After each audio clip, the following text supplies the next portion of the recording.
নির্বাচনের খবর জানাতে চট্টগ্রাম থেকে যুক্ত হচ্ছেন সহকর্মী রাজীব বড়ুয়া এবং গাজীপুর থেকে ইকবাল সরকার।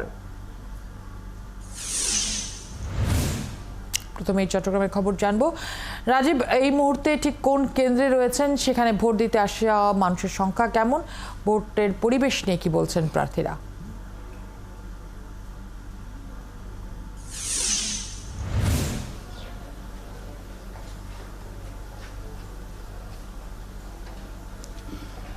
ফারহানা, এখন দুপুরবেলা এখন বিভিন্ন যে কেন্দ্রগুলো আছে এই কেন্দ্রে কিন্তু এখন ভোটারের সংখ্যা একদম নেই বললেই চলে। তবে দু একজন করে মহিলা ভোটার আসছেন। আমি এখন আছি ফটিকছড়ি উপজেলার কিপায়েতনগর সরকারি প্রাথমিক বিদ্যালয় কেন্দ্রে। এখানে আমরা দেখলাম যে অন্যান্য যে কেন্দ্রগুলো দেখেছি সেই তুলনায় এখানে ভোট পড়ার হারটা কিছুটা বেশি। তবে খুব বেশি আসলে কোনো কেন্দ্রেই তেমন আসলে ভোটারের উপস্থিতি আমরা দেখিনি। সকালে আমরা দেখেছিলাম যে ভোটারের উপস্থিতিটা ছিল, কিন্তু বেলা বাড়ার সাথে সাথে সব কেন্দ্রে আসলে ভোটারের উপস্থিতি একদম কমে গেছে। এর আগে আমরা যে কেন্দ্রে ছিলাম সেখানে ভোটারের উপস্থিতি বা ভোট পড়ার যে হার সেটি ছিল 2% এবং 4% এরকম। তো আমরা একটু কথা বলি এই কিপায়েতনগর সরকারি প্রাথমিক বিদ্যালয়ের যিনি প্রিজাইডিং অফিসার রুবেল সরকারের কাছে। এই কেন্দ্রে আপনাদের ভোটার সংখ্যা কত আর এই পর্যন্ত কত ভোট পড়েছে? ধন্যবাদ আপনাকে। এখানে হচ্ছে 3559 আমাদের ভোটার সংখ্যা। মহিলা ভোটার সংখ্যা হচ্ছে 1749। কেসারেন শেকড় থেকে শিখরে। পুরুষ ভোটার হচ্ছে 1820। এর মধ্যে আমাদের ভোট কাস্ট হয়েছে মহিলা পুরুষ দুজন মিলে, সেটা হচ্ছে 357 এই পর্যন্ত, বেলা 12টা পর্যন্ত। একটু আগে আমরা একজন মহিলা অভিযোগ করলেন যে তার ভোটটা আগে দেয়া হয়ে গেছে, বিষয়টি কি আপনাদেরকে জানিয়েছিল কিনা? আসলে এই ধরনের কোনো ঘটনা আমার নজরে আসে নাই, আমার চোখে পড়ে নাই বা আমার কানেও আসে নাই। তবে আমি ওইটা পর্যবেক্ষণ করছি, ওইখানে যত এজেন্ট ছিল, যত নির্বাচনী এজেন্ট ছিল, ওরা সবাই বলছে যে মহিলা আসছিল একটু আগে। তো যখন ওনাকে বলা হচ্ছে যে উনি আসছিল এবং ভোট দিয়েছে, উনি এটা অস্বীকার করে পরবর্তীতে একসময় এখান থেকে চলে যায় প্রস্থান করে দ্রুত গতিতে। আমি আর ওনার সাথে কথা বলতে পারি না। ধন্যবাদ। ফারহান, আপনি শুনছিলেন এখানে যিনি প্রিজাইডিং অফিসার তিনি বলছেন যে তার কেন্দ্রে। ধন্যবাদ রাজীব আমাদের সাথে যুক্ত হওয়ার জন্য। এবারে গাজীপুরের খবর জানবো, আমাদের সাথে যুক্ত হচ্ছেন ইকবাল সরকার। ইকবাল, কোন কেন্দ্রে রয়েছেন শুরুতেই জানতে চাই, পরিবেশ কেমন দেখছেন, কোনো অভিযোগ আছে কিনা পরিবেশ নিয়ে ভোটারদের মাঝে কিংবা প্রার্থীদের মাঝে?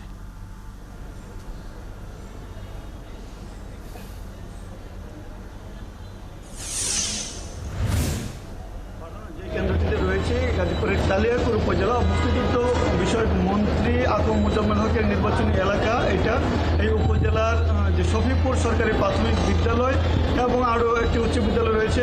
একই ক্যাম্পাসে 6টি ভোট কেন্দ্র রয়েছে। এখানে প্রায় 20,000 ভোটার রয়েছে। এই কেন্দ্রে না শুধু আশেপাশের যে আরও কেন্দ্র আছে, কোথাও তেমন অপ্রীতিকর ঘটনা আমরা দেখিনি। ভোট শান্তিপূর্ণভাবে হচ্ছে। তবে পাশের যে উপজেলা শ্রীপুর উপজেলা, সেখানে জাল ভোট দিতে গিয়ে একজন শিক্ষক গ্রেপ্তার হয়েছে। ছোটোখাটো কিছু বিচ্ছিন্ন ঘটনা ঘটেছে। উত্তেজনা রয়েছে দুটি এলাকায়, কেননা এটি যেমন মুক্তিযুদ্ধ বিষয়ক মন্ত্রী নির্বাচনী এলাকা, পাশের উপজেলা যেটা শ্রীপুর সেটা প্রতিমন্ত্রী রুমানা আলী নির্বাচনী। এখানে 3200 প্রায় ভোটার। সেখানে আমরা দেখেছি যে এই 12টা পর্যন্ত মাত্র 200 ভোট পড়েছে। আমি এই মুহূর্তে একজন ভোটারের সাথে কথা বলতে চাই যে তারা কি দেখছেন। আপনি তো এই কেন্দ্রে ভোট দিয়েছেন, ভোটের আশেপাশে বা ভেতরে কি পরিস্থিতি দেখছেন, কি আশা করেছিলেন? আলহামদুলিল্লাহ, যে ভোট কেন্দ্রে অনেক সুন্দর পরিবেশ, অনেকদিন পর একটা ভালো পরিবেশ প্রদান করলাম এবং আনন্দ। ভোট কেন্দ্রে অনেক সুন্দর পরিবেশ, অনেকদিন পর একটা ভালো পরিবেশ প্রদান করলাম এবং আনন্দ উচ্ছ্বাসের মধ্যে দিয়ে সকলে ভোট দিতেছেন। আর যেহেতু দুটি প্রার্থী, এই প্রার্থীর মধ্যে হাড্ডাহাড্ডি লড়াই হচ্ছে, তো তারপরেও আমরা কে জিতবে সেটা বলতে পারতেছি না। কিন্তু যেহেতু সাবেক যে ভোটের পরিবেশটা নিয়ে আপনারা কতটা সন্তুষ্ট? হ্যাঁ, আমরা ইনশাল্লাহ খুব ভালো। এখানে কোনো ঝামেলা হয় না এখন পর্যন্ত।